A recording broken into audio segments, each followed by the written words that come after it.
नमस्कार बच्चों। आज हम श्रीमद् भगवद गीता के द्वितीय अध्याय के श्लोक नंबर 11 से पढ़ेंगे। श्री भगवान उवाच अशोच्यान अनुशोचस्त्वं प्रज्ञावादांश्च भाषसे गतासून अगतासूंश्च न अनुशोचन्ति पंडिताः। श्री भगवान उवाच, भगवान श्री कृष्ण ने कहा, त्वम अर्थात तुम अशोच्यान शोक के अयोग्यों के प्रति अर्थात शोक न करने योग्यों के प्रति अनु अशोचः शोक कर रहे हो। प्रज्ञावान, प्रज्ञा कहते हैं बुद्धि को, और बुद्धिपूर्वक भाषा से बोल रहे हो। पंडिता विद्वान, गतासून, गत अर्थात जो चले गए हैं, जिनके प्राण चले गए हैं अर्थात मर गए हैं, च और अगतासून च और जिनके प्राण नहीं गए हैं अर्थात जीवितों के प्रति न अनुशोचन्ति शोक नहीं करते हैं। प्रस्तुत श्लोक श्रीमद् भगवद गीता के द्वितीय अध्याय से उद्धृत है।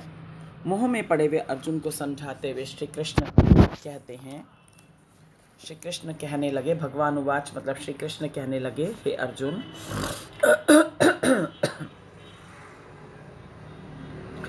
तुम शोक के अयोग्यों के प्रति शोक कर रहे हो अर्थात जो शोक करने के योग्य नहीं है और उनके प्रति तुम शोक कर रहे हो। और प्रज्ञावादांश्च भाषा से बुद्धिमानों की तरह से बातें कर रहे हो। जो व्यक्ति शोक करने के योग्य नहीं है, दुख प्रकट करने के योग्य नहीं है, उनके प्रति तुम दुख प्रकट कर रहे हो और बुद्धिपूर्वक बातें कर रहे हो। लेकिन विद्वान लोग, पंडित लोग, गतासूनश्च जिनके प्राण चले गए हैं अर्थात जो मर चुके हैं उनके प्रति, और अगतासूनश्च जिनके प्राण नहीं गए हैं अर्थात जो जीवित हैं, न अनुशोचन्ति उनके लिए जरा भी शोक नहीं करते हैं। अर्थात बुद्धिमान व्यक्ति जो मर चुके हैं या जो जीवित हैं दोनों के लिए ही वो शोक नहीं करते हैं। श्री कृष्ण अर्जुन को समझाते हुए कहते हैं कि तुम बेकार में ही उनके लिए शोक कर रहे हो जिनके लिए शोक नहीं करना चाहिए, क्योंकि संसार असार है, निरर्थक है। इसमें जीवितों या मृत प्राणियों, जो जीवित हैं उनके लिए भी और जो मर चुके हैं ऐसे प्राणियों के लिए भी शोक करना व्यर्थ है। न त्वेवाहं जातु नासं न त्वं नेमे जनाधिपा न चैव न भविष्यामः सर्वे वयमतः परम। न तो एव, न तो ऐसा ही है, एवं जातु न आसम और न पहले कभी भी नहीं था, त्वम ना तुम नहीं थे, इमे जनाधिपा ये जन आधिप जो राजागण हैं ये पहले नहीं थे, और न एव और न ही ऐसा है, अतः परम इसके पश्चात, वयम सर्वे न भविष्यामि हम सब नहीं रहेंगे, मतलब ऐसा भी नहीं है। श्री कृष्ण अर्जुन का मोह भंग करने के लिए उसे उपदेश देते हुए कह रहे हैं कि न तो एव अहम जातु न आसम, न तो ऐसा है कि मैं पहले कभी, आसम मतलब था, मैं पहले कभी जातु उत्पन्न नहीं हुआ था या मैं पहले कभी नहीं था। ना तो एवं मतलब किसी भी बात में ऐसी बात नहीं है कि ना तो मैं पहले कभी मैं नहीं था, ऐसा भी नहीं है। त्वम ना और तुम नहीं थे, ऐसा भी नहीं है। इमे जनाधिपा ये जनाधिपा जो राजागण है वो पहले नहीं थे, ऐसा भी नहीं है। अर्थात सभी पहले भी थे। कौन कौन? ना ही ऐसी बात है कि मैं पहले कभी नहीं था और तुम नहीं थे और ये राजागण नहीं थे, न एव और न ही ऐसा है, अतः परम इसके पश्चात, वयम सर्वे न भविष्यामि कि हम सब नहीं रहेंगे, ऐसा नहीं है। श्री कृष्ण कहते हैं कि संसार में मैं, तुम,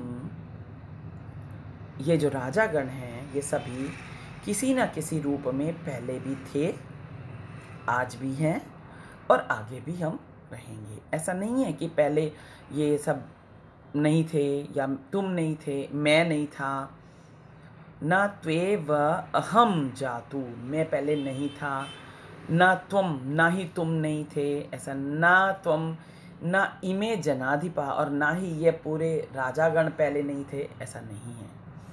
और ना ही ऐसा होगा कि सर्वे न भविष्यामि, कि सारे ही लोग भविष्य में नहीं होंगे, अर्थात बाद में भी होंगे। किसी ना किसी रूप में ये बाहरी शरीर अगर हमारी मृत्यु हो जाती है तो किसी ना किसी और रूप में हमारा जन्म दोबारा होगा। आत्मा नहीं मरती, लेकिन हमारा ये शरीर मर जाता है ना, तो वही आत्मा किसी ना किसी और रूप में दोबारा पैदा होगी। इसलिए तुम तनिक मात्र भी ये चिंता ना करो कि ना तो मैं था, ना तुम थे, और ना ये राजागण होंगे, ऐसा नहीं है। सभी किसी ना किसी रूप में पहले भी थे, अब भी हैं और आगे भी रहेंगे, क्योंकि आत्मा नित्य होती है। देहिनो अस्मिन्यथा देहे कौमारम यौवनम जरा तथा देहांतर प्राप्तिर धीरस तत्र न मुह्यते। यथा, जिस प्रकार से देहिना, देह को धारण करने वाले, अर्थात इस शरीर को धारण करने वाले प्राणी के, अस्मिन देहे, अस्मिन इस देहे, इस शरीर में, कौमारम, कुमार अवस्था, बचपन वाली अवस्था, यौवनम, युवावस्था, जरा, वृद्धावस्था, तथा उसी प्रकार देहे अंतर प्राप्ति, अन्य शरीरों की प्राप्ति होती है। तत्र, इस विषय में, धीरा, धैर्यशाली पुरुष, न मुह्यति, मोहित नहीं होते, दुख नहीं प्रकट करते। श्री कृष्ण अर्जुन को आत्मा की नित्यता के विषय में कहते हैं कि जिस प्रकार से, यथा, पहली लाइन में देखो, जिस प्रकार से प्राणी के देही, इस देह को धारण करने वाले, देहिना, इस देह को धारण करने वाले प्राणी के इस शरीर में कुमारावस्था, यौवनम, युवावस्था, जरा, बुढ़ापा, वृद्धावस्था आती है, तथा देहांतर प्राप्ति, उसी प्रकार इस अन्य शरीरों की भी, इस देह की भी प्राप्ति होती रहती है, अन्य शरीरों की प्राप्ति होती रहती है। तत्र धीरा न मुह्यते, इस विषय में धैर्यशाली पुरुष दुख नहीं करता है। जिस प्रकार से शरीर में बालकपन, युवावस्था व बुढ़ापा परिवर्तित होते रहते हैं, वैसे ही जीव, जो ये आत्मा है, एक शरीर के बाद दूसरा शरीर उसमें बदलता रहता है। धैर्यवान पुरुष इस विषय में दुख नहीं करते, अर्थात मरण जीवन कुछ नहीं है, यह तो आत्मा शरीर को बदलती रहती है। मात्रा स्पर्शातु कौन्तेय शीतोष्ण सुख दुखदा आगम अपायिनो अनित्यांस्तांस तितिक्षव भारत। हे कौन्तेय, हे कुंती पुत्र अर्जुन, शीत उष्ण, शीत सर्दी, उष्ण गर्मी, सुख सुख, दुख दा, सर्दी गर्मी सुख दुख देने वाले मात्रा स्पर्शः, इंद्रियों और विषयों के संबंध में तो आगम अपायिने, आने जाने वाले, अनित्य, अस्थाई हैं, अनित्य हैं। नित्य मतलब जो चीज़ हमेशा रहती है, प्रतिदिन है, प्रति समय है, हर समय है। और अनित्य जो कभी हमेशा नहीं रहती, नश्वर होती है, जो स्थायी नहीं होती, वो अनित्य होती है। तो सर्दी गर्मी सुख दुख क्या है? नित्य है, अनित्य है? अनित्य है, क्योंकि अब गर्मी चल रही है, ग्रीष्म ऋतु है, थोड़े दिनों के बाद बारिश आएगी, थोड़ों के दिनों के बाद फिर सर्दी आएगी, सर्दी फिर भी, बारिश भी नहीं रहेगी, सर्दी भी नहीं रहेगी, फिर से और अधिक शिशिर ऋतु आएगी, फिर बसंत आएगी। इस तरह से करते करते क्या सर्दी गर्मी हमेशा रहती है? नहीं रहती, वो स्थायी नहीं है, इसलिए वो अनित्य है। सुख दुख भी, आज सुख है, कल दुख आ जाएगा।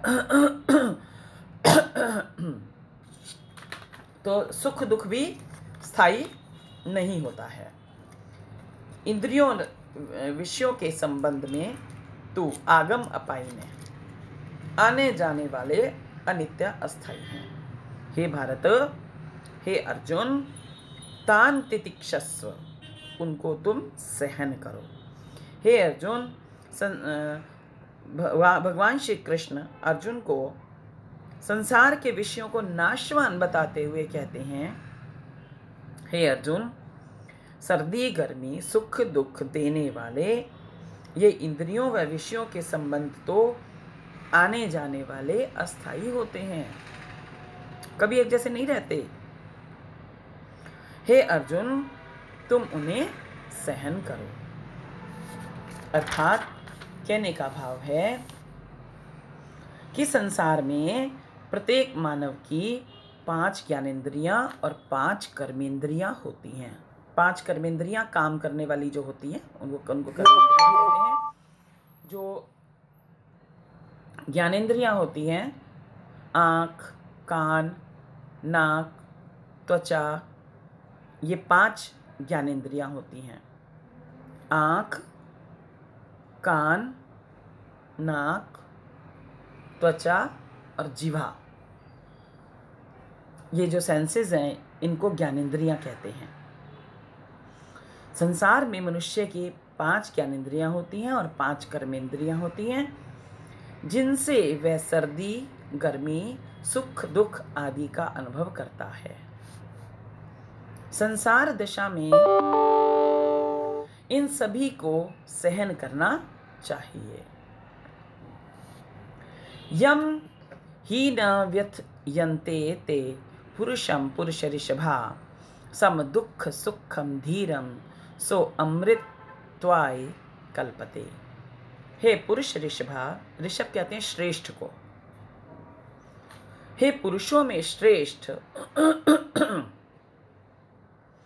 सम दुख सुखम, दुख और सुख में को सम अर्थात समान समझने वाले, यम जिस, धीरम अर्थात धैर्यशाली पुरुष को, एते ये विषय न व्यथन्ति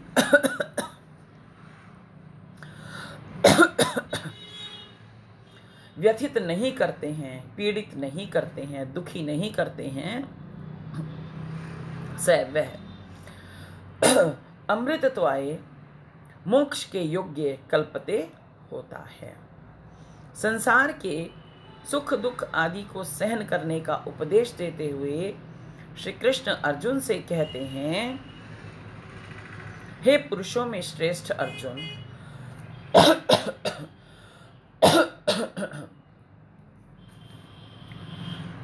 दुख सुखम समम, दुख और सुख को समान समझने वाले, यम धीरम पुरुषम, जिस धैर्यशाली पुरुष को, एते ये विषय, कौन से विषय, हमारी जो 5 ज्ञानेंद्रियां हैं, इन 5 ज्ञानेंद्रियों का कोई ना कोई विषय होता है।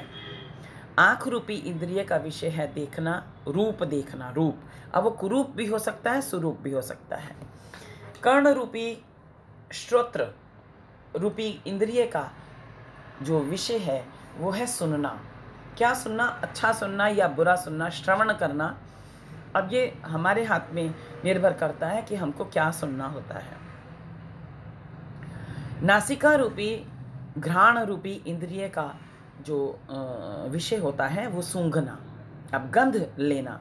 अब गंध कैसी है, सुगंध है, दुर्गंध है, गंध है उसका जो विषय है।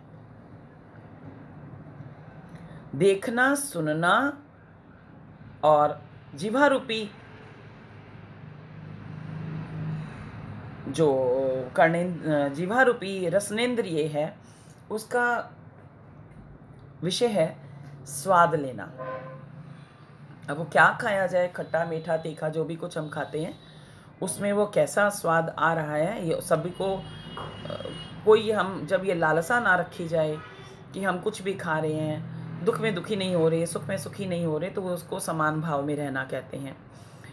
अब जो हमारी ये त्वचा रूपी त्वगेंद्रिय है, त्वचा रूपी इंद्रिय है, उसके साथ है महसूस करना कि सर्दी में सर्दी महसूस नहीं करने, गर्मी में गर्मी महसूस नहीं कर रहे, जैसा समय आया उसके अनुरूप धैर्यशाली पुरुष विचलित नहीं होते और समान रूप से रहते हैं। उसी भाव को वो कहते हुए कह रहे हैं, हे पुरुषों में श्रेष्ठ अर्जुन, दुख और सुख को समान समझने वाले जिस धैर्यशाली पुरुष को ये विषय पीड़ित नहीं करते, दुखी नहीं करते, वह मोक्ष के योग्य हो जाता है। कहने का भाव है कि संसार में सुख दुख इंद्रिय के विविध विषय, अनेक विषयों को जो समान मानकर धैर्य के साथ सहन करता रहता है, वही व्यक्ति मोक्ष के मार्ग पर या मुक्ति के मार्ग पर चल देता है। आगे हम कल पढ़ेंगे।